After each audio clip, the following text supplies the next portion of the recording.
জমিনকা আরদুল্লাহ, দিনকা দিনুল্লাহ, বান্দারাকা ইবাদুল্লাহ। আল্লাহ আল্লাহ জমিনে আল্লাহর বান্দারা আল্লাহ দিনের বিধান দিয়া দেশ চালাবে, এটা তো তারা চাইতেই পারে, এটা তাদের ইমানি দায়িত্ব।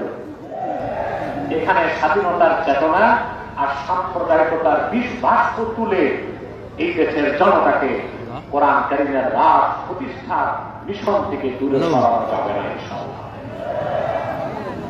এই ইসলাম হচ্ছে দীনুল্লাহ, এটা আল্লাহ পরিপূর্ণ করে দিয়েছে। সুবহানাল্লাহ, আল্লাহ হচ্ছে নূরুল্লাহ।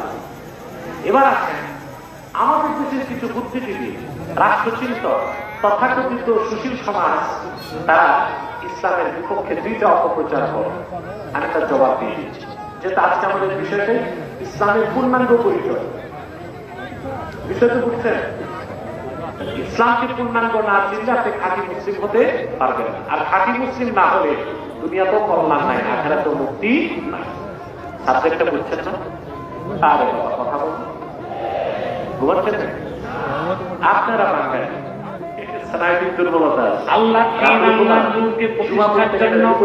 তখনও ঘুমান। মক্কায় দাওয়াত দিয়েছেন 10 বছর, 13 বছর, মদিনাতুল মুনাওয়ারায় 10 বছর, দেশ কেমনে গঠন করবে? 23 বছর শুধু তিনি দিনের দাওয়াত দেন না, আলহামদুলিল্লাহ 27টি যুদ্ধে রাসূলুল্লাহ নিজে নেতৃত্ব দিয়েছেন।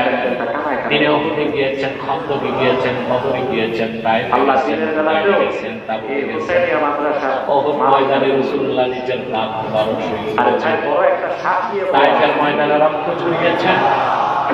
লাখের উপর পয়গম্বর হাজার হাজার বছর দিনের দাওয়াত দিয়েছেন।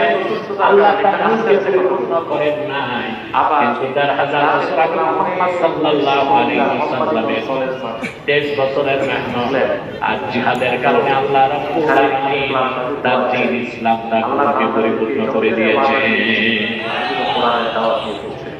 23 বছরের দাওয়াতে পরে আল্লাহর হাবিব যখন আরাফার ময়দানে উপস্থিত হলেন, বিদায় হজ্জের ভাষণে ইসলাম পূর্ণাঙ্গ হাদিস সাক্ষ্য দেন। জিলহজ মাসের 9 তারিখ ছিল ইসলাম আসর নামাজের শেষ সময়। মাগরিব নামাজের বলে আমরা পলিটিক্যাল ইসলাম মানি না, রেডিক্যাল ইসলাম মানি না, সুফিবাদী ইসলাম মানি। বেটা বেয়াদব, ইসলামকে ভাগ করার অধিকার